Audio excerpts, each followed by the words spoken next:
joke, then you discover they are true. No, that's you know what is masturbaton? It is what it says. It started in San Francisco. Now it moved to England. People coming together, hundreds of them. Each pays $10, whatever.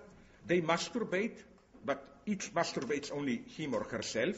And it's supposed to be a liberating experience and to make you feel even better. The money goes for some humanitarian cause and so on and so on. And the underlying ideology is the following one, that in the old times the formula of oppression was sex but only for procreation. Now the formula is sex but only with a partner of oppression. Sex but only with love. Love is ideological oppressive category. We should do it only for pleasure, and at the level of pleasure, as they put it, you yourself, or me, are your own best lover. So we should proudly assert, and I found this so obscene, this is where we are, like people masturbating like each is alone, but this false shared loneliness, exactly as but you would have put it, you avoid any traumatic encounter, no otherness, masked with this charity or whatever, this stupid convergence of, this is tolerance, this is the way, I will make a crazy conclusion, for me, this is the way ideologists of tolerance would like to see.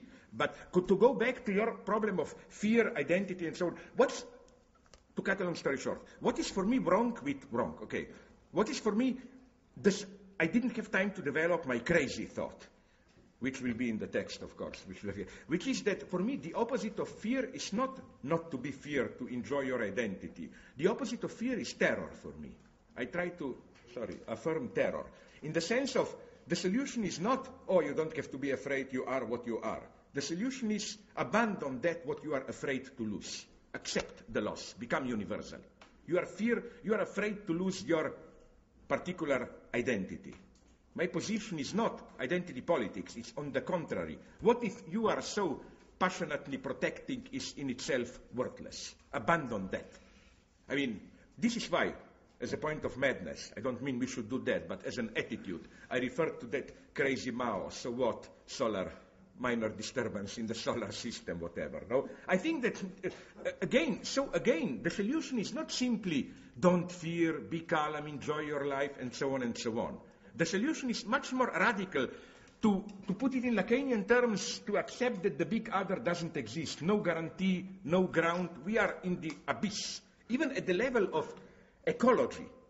The solution is not, don't be afraid, it will not be too bad. Somehow the earth will find its balance and we will get a little bit better. We will screw the Chinese and Brazilians to produce less cars or whatever. With all my sympathy for rainforests, did you notice how this hypocritical way we like to always find a third one who is then the cause? Oh my God, Brazilians are damaging our lungs and so on while we are doing much worse things. But the solution is for me the following one. This would be for me the ABC of good radical ecology. To accept that there is no natural balance, there is no way, nowhere to return. First, the lesson that I like from biologists like Stephen Jay Gould and so on is that this opposition of nature as some balanced homeostasis and then man disturbs balance with her activity. This is purely ideological category of nature. Nature is one big crazy catastrophe. A proof, my God, we live of this catastrophe. Our main source of energy is oil. You know what is oil?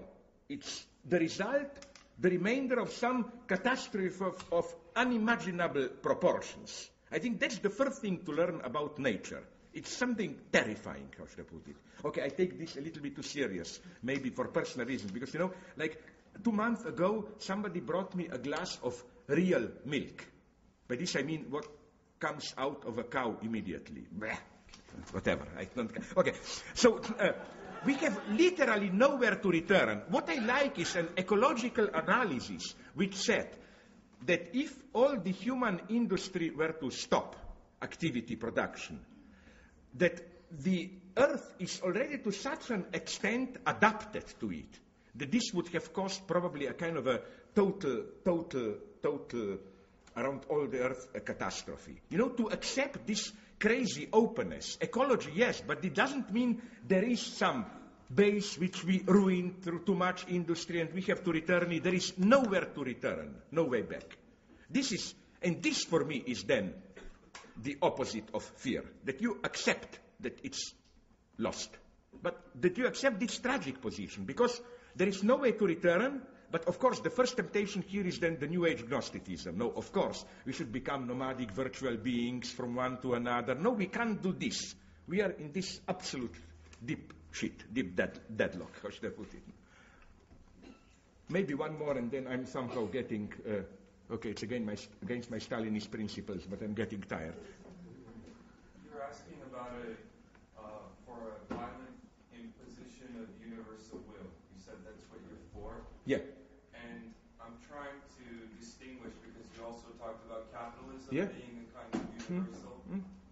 How is this how would you distinguish it from like a kind of George Bush, like via corporations and all of that kind of violent imposition of universality? It's a false universality, that one, because more or less, I see your point. Yeah. Their desire was. Okay. No, my point is very simple.